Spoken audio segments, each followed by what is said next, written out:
ಆಚರಣೆ ಮಾಡ್ತಿದ್ದಾರೆ. ಅದೇ ರೀತಿಯಾಗಿ ಇವತ್ತು ರಾಜ್ಯದ ಮುಖ್ಯಮಂತ್ರಿಗಳು ನಮ್ಮ DCC ಮನಸಾಗಲಿಕ್ಕೆ ಇವತ್ತು ಎಲ್ಲ ರೀತಿಗಳಲ್ಲಿ ಕಾರ್ಯಕ್ರಮಗಳನ್ನು ಹಮ್ಮಿಕೊಂಡಿದ್ದಾರೆ.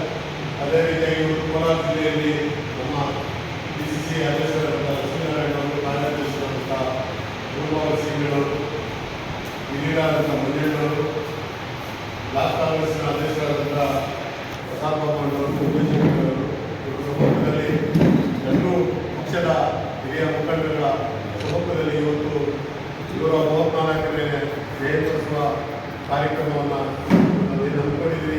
ಇವತ್ತು ಈ ಕಾರ್ಯಕ್ರಮಕ್ಕೆ ನಮ್ಮ ಕಾರ್ಯಕ್ರಮದ ಎಲ್ಲ ಮುಖಂಡರು ತಾವೇನು ಭಾಗವಹಿಸಿ ಸಂಪರ್ಕದಿಂದ ಇವತ್ತು ಮುಖ್ಯ DCC ಅಧ್ಯಕ್ಷರಾದಂಥ ನಮ್ಮೆಲ್ಲ ನಾಯಕರಾದಂಥ ಲಕ್ಷ್ಮೀನಾರಾಯಣವರು ಈ 134ನೇ ಜಯಂತ್ಯೋತ್ಸವವನ್ನು ಕುರಿತು ಮಾತನಾಡಲು ಅವರಿಗೆ ವಿನಂತಿ ಮಾಡ್ತೀನಿ. ಎಲ್ಲರಿಗೂ ನನ್ನ ಜೊತೆಗೆ ಇವತ್ತಿನ ಮುಖ್ಯವಾಗಿ ನಮ್ಮ ಕಾರ್ಯಾಧ್ಯಕ್ಷರಾದ ಗುರುಬಾಬು ಶ್ರೀನಿವಾಸ್ ಅವರೇ ಮತ್ತೆ ಬ್ಲಾಕ್ ಕಾಂಗ್ರೆಸ್ ಅಧ್ಯಕ್ಷರಾದಂತಹ ಪ್ರಸಾದ್ ಬಾಬು ಅವರೇ, ಉದಯಶಂಕರ್ ಅವರೇ, ಪವನ್ ಆಮೇಲೆ ಎಲ್ಲ ಮಾಧ್ಯಮ ಬಂಧುಗಳೇ, ನಾವು ಈಗ ಮೊನ್ನೆ ನಾವು ಒಂದು ಪ್ರೆಸ್ ಮೀಟ್ ಮಾಡಿದ್ವಿ. ಈ ಬಗ್ಗೆ ಯಶಸ್ವಿಯಾಗಬೇಕು. ಕೋಲಾರ ಜಿಲ್ಲೆಯಲ್ಲಿ ಮುಖ್ಯವಾಗಿ ನಮ್ಮ ಕಾಂಗ್ರೆಸ್ ಕಾರ್ಯಕರ್ತರೆಲ್ಲ ಸಂಭ್ರಮ ಪಡುವಂಥ ಒಂದು ಕಾರ್ಯಕ್ರಮ ಇದೆ. ಯಾಕಂತಂದರೆ ಅಂಬೇಡ್ಕರ್ ಅವರು ನಮಗೆ ಏನು ಮಹಾತ್ಮ ಗಾಂಧೀಜಿಯವರು ಈ ದೇಶಕ್ಕೆ ಒಂದು ರಾಜಕೀಯ ಸ್ವಾತಂತ್ರ್ಯವನ್ನು ಕೊಡ್ಬೋದು. ಹಾಗೆಯೇ ಇವತ್ತು ನಮಗೆ ಈ ದೇಶಕ್ಕೆ ಮುಖ್ಯವಾಗಿ ಬೇಕಾಗಿದ್ದು ಒಂದು ಸಾಮಾಜಿಕ ಸ್ವಾತಂತ್ರ್ಯ ಮತ್ತು ಆರ್ಥಿಕ ಸ್ವಾತಂತ್ರ್ಯ. ನಾವು ಅಂಬೇಡ್ಕರ್ ಅವ್ರನ್ನ ಬರೀ ಸಂವಿಧಾನ ಶಿಲ್ಪಿ ಅಂತ ಮಾತ್ರ ತಿಳ್ಕೊಳ್ಳೋದಕ್ಕಿಂತ ಹೆಚ್ಚಾಗಿ ಇಡೀ ಎಲ್ಲ ಅವರು ಆರ್ಥಿಕ ಕ್ಷೇತ್ರದಲ್ಲಿ ಕೆಲಸ ಮಾಡಿದಷ್ಟು ಯಾರು ಮಾಡಲಿಲ್ಲ. ಮೊದಲ ಎಕನಾಮಿಕ್ಸಲ್ಲಿ ಮೊದಲ ರ್ಯಾಂಕ್ ಪಡೆದ ಭಾರತೀಯ ಅಂತಂದರೆ ಅಂಬೇಡ್ಕರ್ ಅವರು. ಕೊಲಂಬೋ ಯೂನಿವರ್ಸಿಟಿಯಲ್ಲಿ ನಿಮಗೇನಾದರೂ ಕೊಲಂಬೋ ಯೂನಿವರ್ಸಿಟಿಯಲ್ಲಿ ಒಂದು ಚೇರ್ ಯಾವ ಖಾಲಿ ಇರ್ತದೆ. ಯಾಕಂತಂದರೆ ಅಲ್ಲಿ ಎಷ್ಟು ಸ್ಟಡಿ ಮಾಡಿ ಇವತ್ತು ಸಹ ಅಂಬೇಡ್ಕರ್ ಅವರ ಹೆಸರಲ್ಲಿ ಒಂದು ಚೇರ್ ಇದೆ, 2 ಚೇರ್ ಇದೆ ಅಲ್ಲಿ. ಮಿನಿಸ್ಟರ್ ಚರ್ಚಿಲ್ ಅವ್ರ ಚೇರ್ ಅವ್ರು ಓದಿದಾಗ ಮತ್ತೆ ಅಂಬೇಡ್ಕರ್ ಅವರು ಓದಿದ್ದಾರೆ.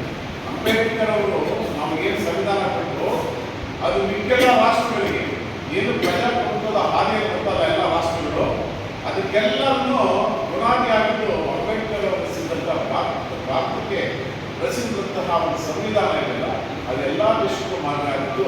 ಇದೊಂದು ಭಾರತ ಕೆಳೆಗಳಿಗೆ ಮತ್ತು ಅಂಬೇಡ್ಕರ್ ಅವರು ನಮ್ಮವರು ಲೀಡರ್ ಕೆಳೆಗಳಿಗೆ ತುಂಬ ಮುಖ್ಯ ಆಗಿದೆ.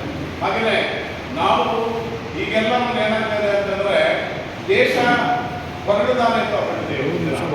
RSS ಸಿದ್ಧಾಂತಗಳು ಮತ್ತು ಮೂಲಭೂತವಾದದಿಂದ ಬೇರೆ ಕಡೆ ಹೊರಟೋ ನಿಟ್ಟಿನಲ್ಲಿ ಸಾಗ್ತಾ ಇದೆ ದೇಶ. ಆದರೆ ಇವತ್ತು ನಮಗೆ ಬೇಕಾಗಿರೋದು ಅಂಬೇಡ್ಕರ್ ಅವರ ಚಿಂತನೆಗಳು, ಬುದ್ಧ ಬಸವ ಅಂಬೇಡ್ಕರ್ ಅವರ ಚಿಂತನೆಗಳನ್ನ ನಾವು ರಾಜಕಾರಣದಲ್ಲಿ ರೂಪಿಸ್ಕೋಬೇಕಂತದ್ದು. ಇವತ್ತು ಡೆಮಾಕ್ರೆಟಿಕ್ ಆಗಿರುವಂತಹ ವಿಚಾರ ಹೇಳಿದೆ, ಅದೆಲ್ಲ ಬಂದಿದ್ದು ಬುದ್ಧ, ಬಸವ ಮತ್ತು ಅಂಬೇಡ್ಕರ್ ಅವರು. ಇವತ್ತು ನಾವೆಲ್ಲ ಸಮವಾಗಿ ಬದುಕೋದಕ್ಕೆ ಎಲ್ಲರೂ ಪ್ರೀತಿ ವಿಶ್ವಾಸದಿಂದ, ಗೌರವದಿಂದ ಮತ್ತು ಭಿನ್ನ ಭೇದ ಇಲ್ಲದೆ ಈ ಸಮಾಜದಲ್ಲಿ ಬದುಕೋದಕ್ಕೆ, ಈ ದೇಶದಲ್ಲಿ ಬದುಕೋದಕ್ಕೆ ಒಳ್ಳೆ ಕಾನೂನು ಕಟ್ಟಳೆಗಳನ್ನ ನಮಗೋಸ್ಕರ ನಿರ್ಮಿಸಿಕೊಂಡಂತ ಅಂಬೇಡ್ಕರ್ ಅವರ ದಿನಾಚರಣೆಯನ್ನ ನಾವು ಕಾಂಗ್ರೆಸ್ ಭವನದಲ್ಲಿ ಆಚರಣೆ ಮಾಡ್ತಕ್ಕಂಥದ್ದು.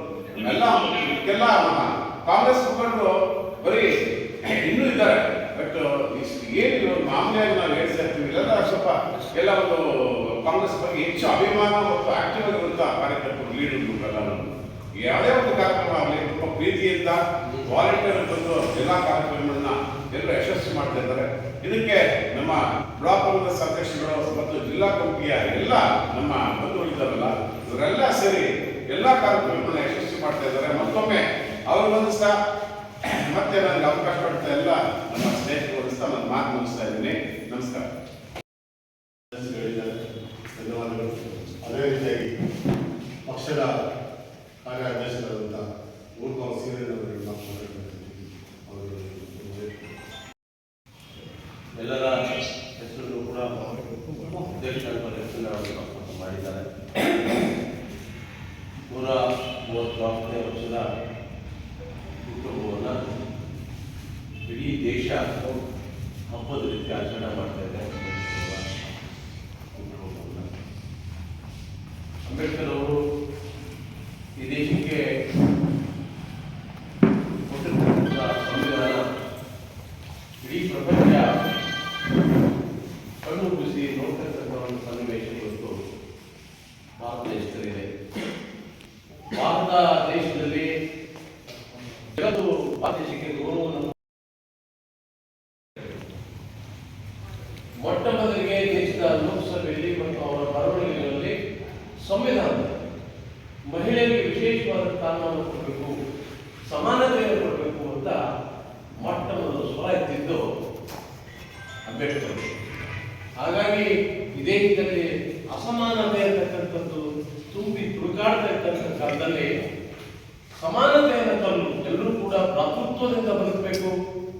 108 ಜಾತಿಗಳಿರ್ತಕ್ಕಂಥ ದೇಶ ಇದು, 108 ಧರ್ಮಗಳಿರ್ತಕ್ಕಂಥ ದೇಶ.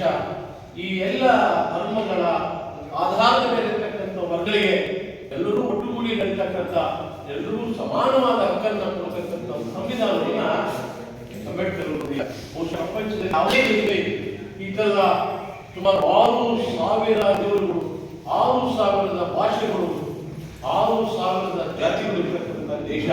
ಅವರದೇ ಆದಂಥ ವಿಭಿನ್ನ ರೀತಿಯ ಆಚರಣೆಗಳು ಇದ್ರೂ ಕೂಡ ದೇಶ ಅಂತಕ್ಕಂಥ ಸಂದರ್ಭದಲ್ಲಿ ಭಾರತ ದೇಶಕ್ಕೆ ಅನುಗುಣವಾಗಿರ್ತಕ್ಕಂಥ ಸಂವಿಧಾನವನ್ನ ಬಾಬಾ ಸಾಹೇಬ್ ಅಂಬೇಡ್ಕರ್ ಅವರು ನಮಗೆ ನೀಡಿದ್ದಾರೆ.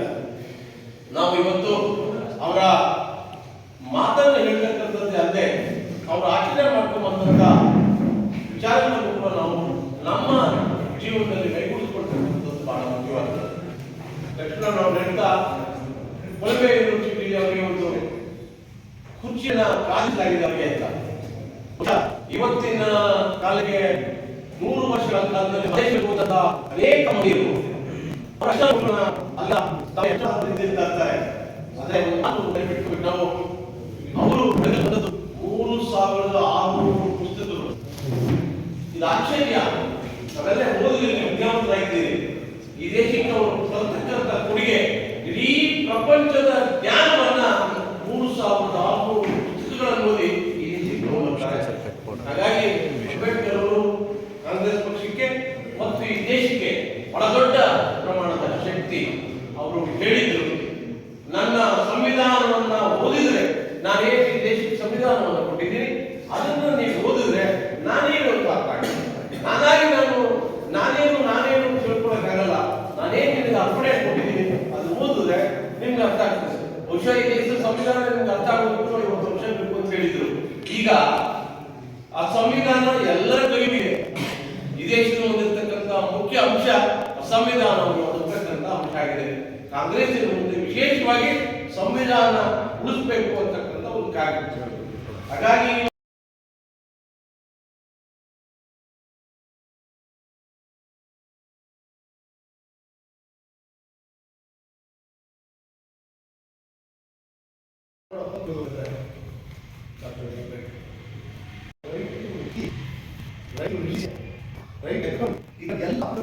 ವಿಭಿನ್ನ ಈ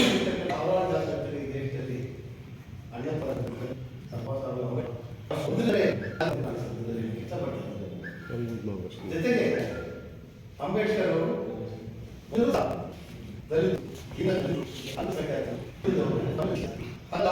ವಿಷಯ ಇಟ್ಕೊಂಡು ಯಾಕೆ ಇವತ್ತು ಕಾನ್ಸ್ಟಿಟ್ಯೂಷನ್ ರಚನೆ ಮಾಡ್ತಾರೆ. ನಮ್ಗೆ ಗೊತ್ತು ಯಾಕೋ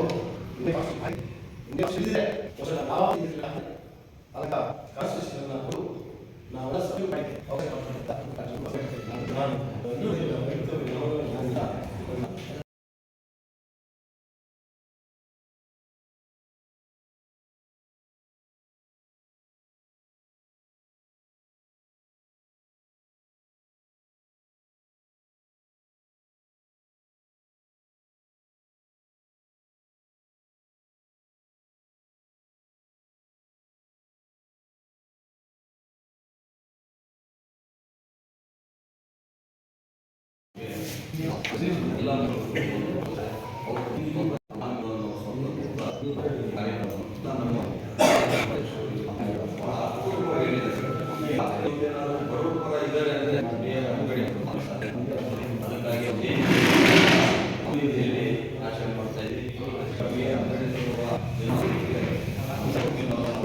ಎಲ್ಲ ಒಟ್ಟಾಗಿ ನಿಂತು ಇದನ್ನ ಯಶಸ್ವಿ ಮಾಡಿ ಇದನ್ನ ನೀವು ಮುಗಿಸಬೇಕು ಅಂತ ಹೇಳಿದ ಕೆಲಸನ ಅಪೂರ್ವವಾಗಿ ಮಾಡಬೇಕು ಎಲ್ಲ ಕೇಸಿದೆ ಅಂತ ಅವರು ಮಹಾರಾಷ್ಟ್ರ ಇನ್ನ ಬರೋ ನಾವೆಲ್ಲ ಕೂಡ ಸೇವೆ ಮಾಡಿ ಈ ಸಮಯಕ್ಕೆ